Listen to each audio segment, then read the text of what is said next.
Long মার্চের চিন্তা বিএনপির ৩ সংগঠনের। তরুণদের জন্য গ্রিন সিগন্যাল, সমমানের জন্য আসন ছাড়ছে বিএনপি।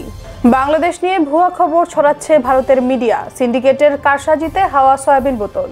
এবং পার্লামেন্টে যাচ্ছে দক্ষিণ কোরিয়ার প্রেসিডেন্টের অভিশংসন প্রস্তাব। গ্লোবাল সুপার লিগে চ্যাম্পিয়ন রংপুর। অভিনন্দন ভোরের পাতা প্রাইম নিউজে। সাথে আছি আমি সৈয়দা ফারিয়া। শুনছিলেন সংবাদ শিরোনাম, এবার বিস্তারিত। সংবাদের শুরুতেই থাকছে বিজয়ের মাস ডিসেম্বর নিয়ে বিশেষ আয়োজন দুর্জয় এই দেশ, দুর্জয় মাটি।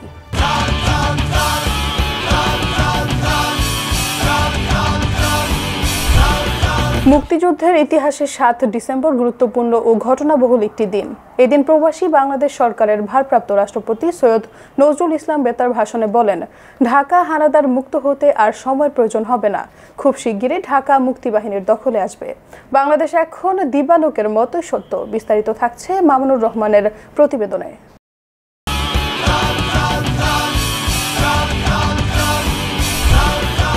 ৭ ডিসেম্বর রাত ১০টায় রেডিও আকাশবাণী থেকে হিন্দি, উর্দু ও পশতু ভাষায় ভারতীয় সেনাবাহিনীর প্রধান জেনারেল মানেকশ পাকিস্তানি হানাদার বাহিনীকে আত্মসমর্পণের আহ্বান জানিয়ে বলেন, পাকিস্তানি সেনাদের বাঁচার কোনো পথ নেই। মুক্তিবাহিনী ও ভারতীয় বাহিনী বাংলাদেশকে মুক্ত করার জন্য চতুর্দিক থেকে ঘিরে রেখেছে। পাকিস্তানি সামরিক বাহিনী এদেশের মানুষের উপর যে পৈশাচিক নির্যাতন চালিয়েছে তার প্রতিশোধ নেওয়ার জন্য তারা প্রস্তুত হচ্ছে। এখন পাকিস্তানি বাহিনীর সামনে একটি মাত্র পথ খোলা রয়েছে, সেটি হলো আত্মসমর্পণ করা। ৭ ডিসেম্বর কুমিল্লায় মুক্তিযোদ্ধাদের ৩টি দল কুমিল্লা বিমানবন্দরের হানাদার ঘাঁটিতে ত্রিমুখী আক্রমণ চালায়। এ সময় হানাদার বাহিনীর সঙ্গে ব্যাপক সংঘর্ষে দুপুরের দিকে এক পর্যায়ে টিকতে না পেরে হানাদার সেনারা বিমানবন্দরের অবস্থান ছেড়ে কুমিল্লার সেনানিবাসের দিকে পালিয়ে যায়। ৭ ডিসেম্বর সিলেটে মেজর সাফায়েত জামিলের নেতৃত্বে তৃতীয় বেঙ্গলের ২টি কোম্পানি ও ডাউকি সাব সেক্টর টুরুপ সহ সিলেট বিমানবন্দরের দিকে অগ্রসর হন। এদিন ভোরে সিলেট বিমানবন্দরে ছাত্র সেনা অবতরণ করায় ভারতীয় মিত্রবাহিনী। এর ফলে সিলেট বিমানবন্দর ও তৎসংলগ্ন স্থান যৌথ বাহিনীর দখলে চলে আসায় এই অঞ্চল হানাদার মুক্ত হয়।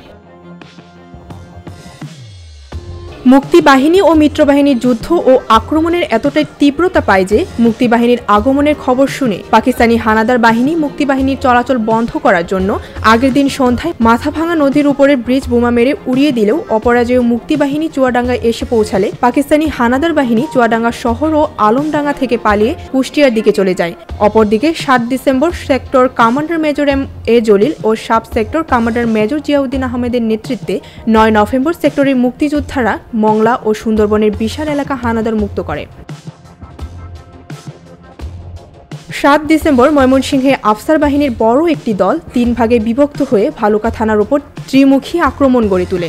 এক পর্যায়ে টিকতে না পেরে হানাদারেরা ভালুকা থানার অবস্থান ত্যাগ করে পালিয়ে যায়। ৭ ডিসেম্বর এক কথায় মুক্তিযোদ্ধাদের প্রেক্ষাপট পরিবর্তনের একটি দিন, কারণ যৌথ বাহিনী ও পাকিস্তান হানাদার বাহিনীর সম্মুখ যুদ্ধের তীব্রতায় কুড়িগ্রাম, শেরপুর, চুয়াডাঙ্গা জেলা হানাদার মুক্ত করে আর আকুতভয় সূর্য সন্তানদের অসীম সাহসিকতায় প্রিয় স্বদেশে এগিয়ে যায় তার চূড়ান্ত বিজয়ের দিকে।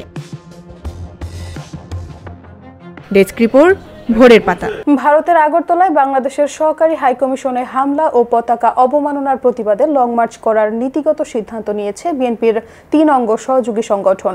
জাতীয়তাবাদী যুবদল, স্বেচ্ছাসেবক দল ও ছাত্রদল যৌথভাবে ঢাকা টু আখাউড়া পর্যন্ত এ লং মার্চ করতে পারে।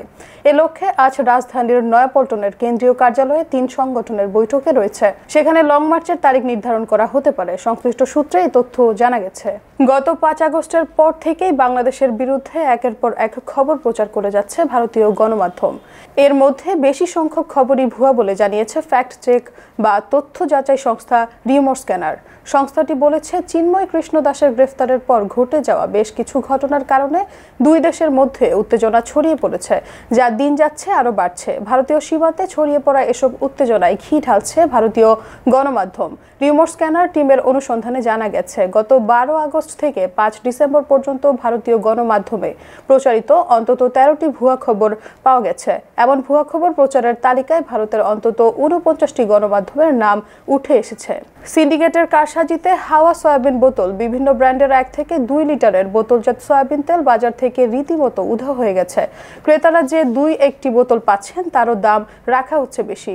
বিস্তারিত থাকছে বৃষ্টি দাজেলের ডেস্ক রিপোর্টে। সিন্ডিকেটের কারসাজিতে হাওয়া সয়াবিন বোতল। বিভিন্ন ব্র্যান্ডের 1 থেকে 2 লিটারের বোতলজাত সয়াবিন তেল বাজার থেকে রীতিমতো উধাও হয়ে গেছে। ক্রেতারা যে 2-1টি বোতল পাচ্ছেন তারও দাম রাখা হচ্ছে বেশি। শুক্রবার ঢাকার কাউরান বাজার, মহাখালী, শান্তিনগর ও তুরাক এলাকার নতুন বাজারে খোঁজ নিয়ে এই চিত্র দেখা গিয়েছে। বাজারে খুচরা ও পাইকারি ব্যবসায়ীদের দাবি, গত 1 সপ্তাহেরও বেশি সময় ধরে ভোজ্য তেল পরিশোধন কোম্পানিগুলো বোতলজাত সয়াবিন তেল সরবরাহ করছে না। যতটুকু আসছে তা চাহিদার তুলনায় খুবই কম।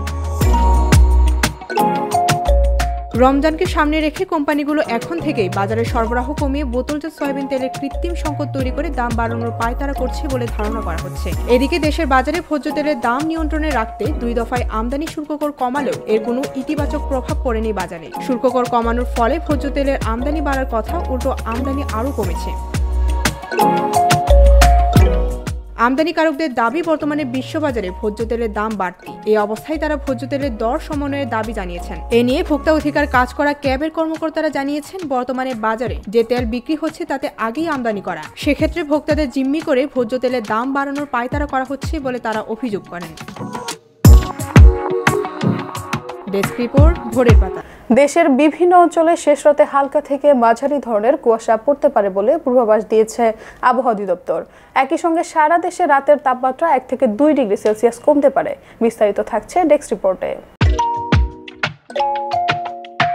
দেশের বিভিন্ন অঞ্চলে শেষ রাতে হালকা থেকে মাঝারি ধরনের কুয়াশা পড়তে পারে বলে পূর্বাভাস দিয়েছে আবহাওয়া অধিদপ্তর। একই সঙ্গে সারা দেশের রাতের তাপমাত্রা 1 থেকে 2 ডিগ্রি সেলসিয়াস কমতে পারে। এছাড়া দিনের তাপমাত্রা কমতে পারে সামান্য। সপ্তাহের শেষ দিকে আবহাওয়ার এমন অবস্থা সামান্য পরিবর্তন হতে পারে বলে পূর্বাভাসে বলা হয়েছে। শনিবার সকাল থেকে 72 ঘন্টার পূর্বাভাসে এমন তথ্য জানিয়েছে সরকারি সংস্থাটি। পূর্বাভাসে বলা হয়, উপমহাদেশীয় উঁচু চাপ বলয়ের বর্ধিতাংশ বিহার এবং তৎসংলগ্ন এলাকায় অবস্থান করছে। মৌসুমী স্বাভাবিক লঘুচাপ দক্ষিণ বঙ্গোপসাগরে অবস্থান করছে। এর বর্ধিতাংশ উত্তর পূর্ব বঙ্গোপসাগর পর্যন্ত বিস্তৃত রয়েছে।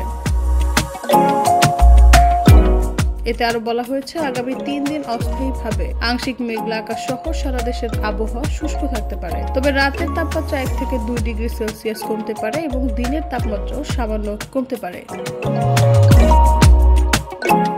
তবে আগামী 9 ডিসেম্বর সারা দেশে রাতের তাপমাত্রা সামান্য বাড়লেও দেশের উত্তরাঞ্চলে দিনের তাপমাত্রা সামান্য কমতে পারে এবং অন্য অঞ্চলে তা প্রায় অপরিবর্তিত থাকতে পারে বলে জানানো হয়েছে। নিউজ ডেস্ক, ভোরের পাতা।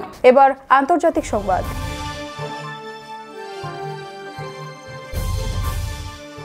হিজবুল্লাহ লেবাননের ক্ষতিগ্রস্তদের জন্য $5 কোটি অনুদান দিয়েছে। 5 ডিসেম্বর বৃহস্পতিবার এক বিবৃতিতে কথা জানিয়েছে হিজবুল্লাহর প্রধান নাইম কাশেম। বিস্তারিত থাকছে বৃষ্টি দাজেলের ডেস্ক রিপোর্টে।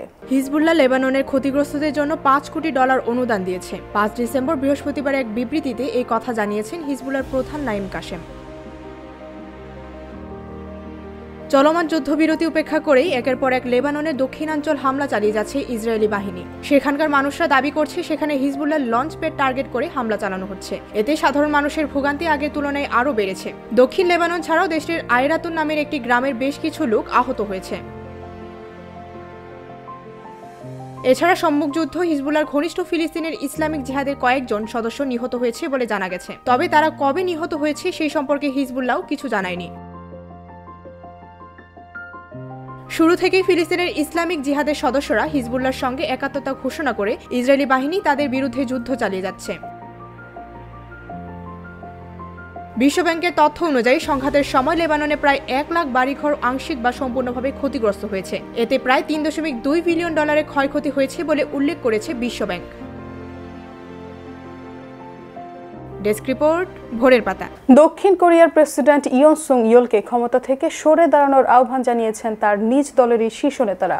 সামরিক আইন জারির ব্যর্থ প্রচেষ্টার পর ইয়োলকে রাষ্ট্রের শীর্ষ পদ থেকে সরানোর ব্যাপারে একজোট হয়েছেন রাজনৈতিক দলগুলো।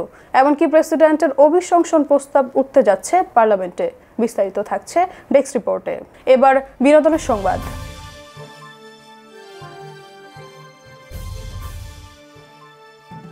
সৌদি আরবের রেড সি আন্তর্জাতিক চলচ্চিত্র উৎসবে জায়গা করে নিয়েছে জনপ্রিয় অভিনেত্রী মেজদামিন চৌধুরী অভিনীত ছবি সাবা। গত বৃহস্পতিবার দেশটির জেদ্দা শহরের কালচার স্কয়ারে শুরু হয় এই চলচ্চিত্র উৎসবের 4র্থ আসর। 10 দিনের এ আসরে হলিউড ও বলিউডের নামজাত তারকারা অংশ নেন, যেখানে উপস্থিত ছিলেন অভিনেত্রী মেহজাবিন চৌধুরীও। কানাডা, কোরিয়া, ইন্দোনেশিয়ার পর এবার মরুর দেশে রীতিমতো বাংলাদেশ ও দেশের চলচ্চিত্রকে প্রতিনিধিত্ব করেছেন মেহজাবিন। সঙ্গে নিজের বাঙালিয়ানা সাজ পোশাক ধরে রাখেন নিজের পরিচিতি। এবার খেলাধুলা সংবাদ। টানা 2 ম্যাচ হেরে গ্লোবাল সুপার লিগ টুর্নামেন্ট শুরু করেছিল রংপুর রাইডার্স, কিন্তু দুর্দান্তভাবে ঘুরে দাঁড়িয়ে ফাইনালে উঠেছিল তারা। তবে ওয়েস্ট ইন্ডিজের বিপক্ষে ওয়ানডে সিরিজের জন্য সৌম্য ঋষাদদের জাতীয় দলের ডাক পড়ায় বিপাকে পড়েছিল রংপুর। ফাইনালে অংশগ্রহণ করা নিয়েই অনিশ্চয়তা দেখা দিয়েছিল, সেই অনিশ্চয়তা কাটিয়ে উঠে ফাইনালেও বাজিমাত করেছে রংপুর। অস্ট্রেলিয়ান ফ্র্যাঞ্চাইজি ভিক্টোরিয়াকে 56 রানের ব্যবধানে হারিয়ে টুর্নামেন্টের প্রথম শিরোপা ঘরে তুলেছে রংপুর রাইডার্স। শনিবার ফাইনালে আগে ব্যাট করতে নেমে ভিক্টোরিয়াকে 179 রানের লক্ষ্য দেয় রংপুর। জবাব দিতে নেমে 11 বল হাতে থাকতে 122 রানে অল আউট হয় ভিক্টোরিয়া। এতে 56 রানের জয় পায় বাংলাদেশের প্রতিনিধিরা।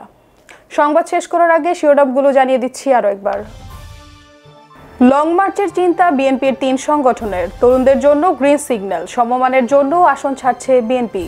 বাংলাদেশ নিয়ে ভুয়া খবর ছড়াচ্ছে ভারতের মিডিয়া, সিন্ডিকেটের কারসাজিতে হাওয়া সয়াবিন বোতল। এবং পার্লামেন্টে যাচ্ছে দক্ষিণ কোরিয়ার প্রেসিডেন্টের অভিশংসন প্রস্তাব। গ্লোবাল সুপার লিগে চ্যাম্পিয়ন রংপুর। এই ছিল আজকের ভোরের পাতা প্রাইম নিউজ। সারা দেশের সর্বশেষ আপডেট পেতে চোখ রাখুন ভোরের পাতায়। ধন্যবাদ।